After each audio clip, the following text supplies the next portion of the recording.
Hey, welcome back, folks. Alright, so we just got done getting our paraglider. And once you have that paraglider, you know, you get the map and shoot out the tower and all that fun stuff. Go ahead and talk to Purah one more time.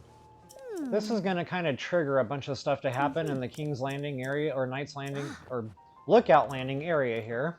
Yeah. One of these days I'm going to get that right. Alright, so, you know, if you're new to the game, or if it's your first playthrough, go ahead and pop in there. There's some stuff to read, and, you know, talk to all the NPCs here. Every guard, every person, and that'll really kind of help fill in the story and the lore of the game. And honestly, it's really good. Like, I gotta give it to Nintendo. They did a really good job with this story here. Alright, so as you can see, after I was done talking to Purah, I went ahead and talked to the pigeon that was standing here. And then I'll kind of send him off to where he's gonna be. You'll be interacting with him a lot in the game. Another thing talking to Purah triggered is, you notice there's a little red dot above her head right now. And that's gonna trigger a whole nother storyline. So for right now, I'm just gonna kind of leave them alone. And that'll be a separate video. Okay, notice there's something blocking the well right there. So another thing that's gonna kind of trigger change in the area here. Go ahead and talk to this guard. And he's going to open up a secret underground bunker.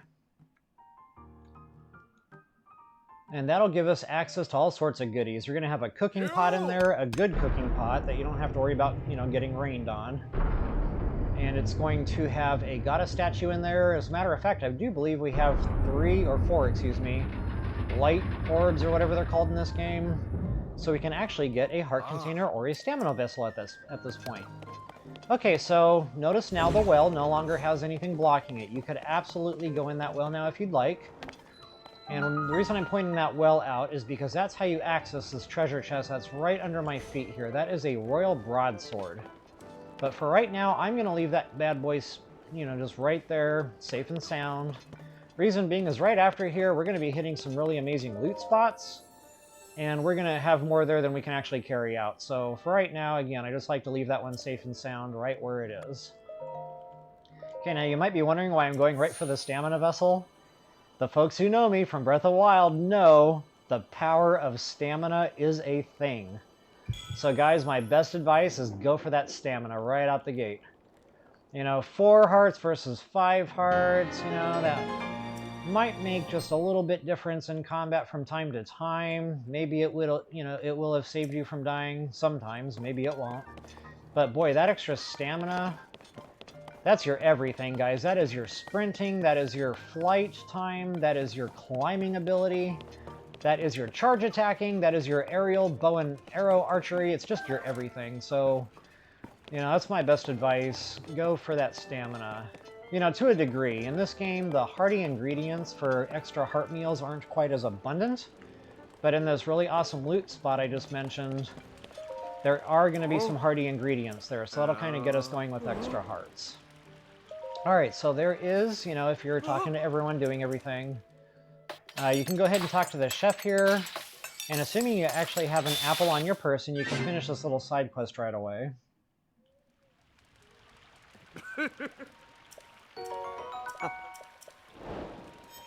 Alright, so what else is here? The cooking pot. Now, I think I've got a blood moon coming.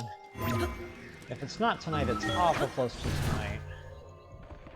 If I do have a blood moon cooking, we're going to be doing some cooking. Oh, baby. Check that out. That is music to my ears. Okay, why is this important? Blood moon cooking at 11:30 precisely. You'll be able to start cooking meals that have bonuses. That could come with extra hearts, extra stamina, extra hearts, meaning the green hearts. It might be a bump in the strength, so it might, you know, bump something from low to mid-level or mid to high level. It doesn't matter what you cook, you're going to get some kind of a bonus on that meal. It might even be extra time. And that is good from 11:30, right on the button, until 12:10. But as soon as that clock reaches 12:15, it's all done. No more bonuses. So, you know, the blood moon's going to cycle at midnight, but right after that, you still got another 15 seconds worth of time. You can actually do that bonus cooking. Okay, so as I mentioned, right at 11:30, boom, open that inventory. Don't waste a second. And I'm going to start going right for stamina, folks. And now that we have proper monster parts, we can cook elixirs. What do I mean by proper monster part? Anything construct related will not cook an elixir. It has to be an actual monster part. So chew jellies, which I would actually try to avoid using because I like to make ice arrows out of those. So I would go for the eyeballs, the bat wings, you know, the horns. As long as it's not a construct part, you're good. So any of these would work, etc. Okay, so elixirs are monster part and critter. So right now I'm just kind of cooking a normal meal here. Let me get let me get that out of the way. And that one did not get extra stamina, it got extra hearts. Okay, since I'm on the subject of stamina, so there's your critter, and there's your monster part. Now you can get your elixir cooking. And that one actually came with some extra stamina. Awesome. Okay, so sticking to stamina, this will be extra stamina. So let's see what happens here. The good thing, that's extra stamina again, by the way. The good thing about just doing one at a time on the yellow is that will refill all of your green plus add that additional yellow. So it's like 2 for 1, kind of, when you're doing the yellow stamina. Okay, so let's move to something else that's useful. I don't really have a lot at this stage in the game. It's a real early game, so we're super limited on what we can actually cook up here. I'm going to do 4 at a time here. Okay, so bam, I just got a bump on the strength. So normally that would have been a low level cold resistance. And for cold, you only get low and high. So it's going to be either 1 little star thingy or 2 little star things next to where it says cold resistance. So that is as good as it gets for weather protection. You know, that 2 icon is your high level.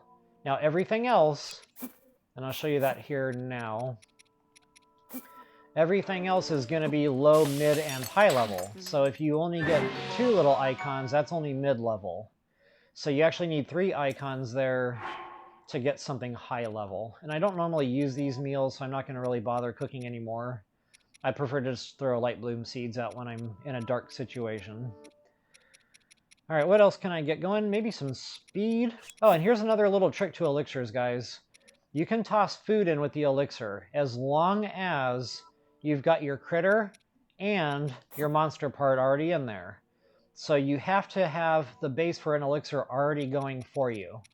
Once you've got that, you can swallow up those last 3 spots with, as long as it's a like item now. So of course the Rushroom and the hot-footed frog, they go together. They're both speed boost. So you would have to match the food to the appropriate critter in order to get that elixir cooked right. I'll do 1 more of those. Why not? And the hot-footed frog and the hightail, that's the same. Again, that's the like type effect. Okay, so I'm just not lucking out and getting high level there. That's okay. I'll do 1 more just because I've got the ingredients here. Don't forget that monster part. Boom, baby! There's that bump I was waiting for. Okay, so I can actually also do... yeah, not really. You could do a stealth meal, but at best it's only going to be mid-level with what I've got. And that's if you get the bump. Most of those are going to be low level, so I'm not going to bother. And just for reference, you cannot cook with the fruit. So fire fruit, dazzle fruit. When the time comes, you'll have ice fruit and shock fruit. Just, you know, make mental note, you cannot cook with that stuff. That'll screw up your meals. You can actually cook with monster extract. So my secret formula is 1 monster extract and then 4 like items. So for example, just to show you what that looks like, I'm not actually going to cook it because I've only got 1. But, and you don't have to do this during a blood moon, by the way. This can be cooked anytime. But it's going to be randomized effects. So you might only get like, you know, a 10-minute meal that was only low level. Or you might get some, you know, random mid-level with some random time on it. But what you can get is a 30-minute high-level meal out of that. So again, I'm not going to do that because I'm limited. Sometimes you have to cook several of those to get what you really want. I just kind of wanted to throw that out just for teaching purposes. All right, folks, that's pretty much Blood Moon Cooking 101. I would highly recommend you do all of your Blood Moon cooking from Blood Moon to Blood Moon. So, you know, collect all your ingredients, gather all your goods, and the Blood Moons seem to come around more often in this game versus Breath of the Wild. So pretty much at every turn in this game, you're going to have a Blood Moon to do your cooking. All right, folks, I hope that helps. Best of luck to you, and happy hunting.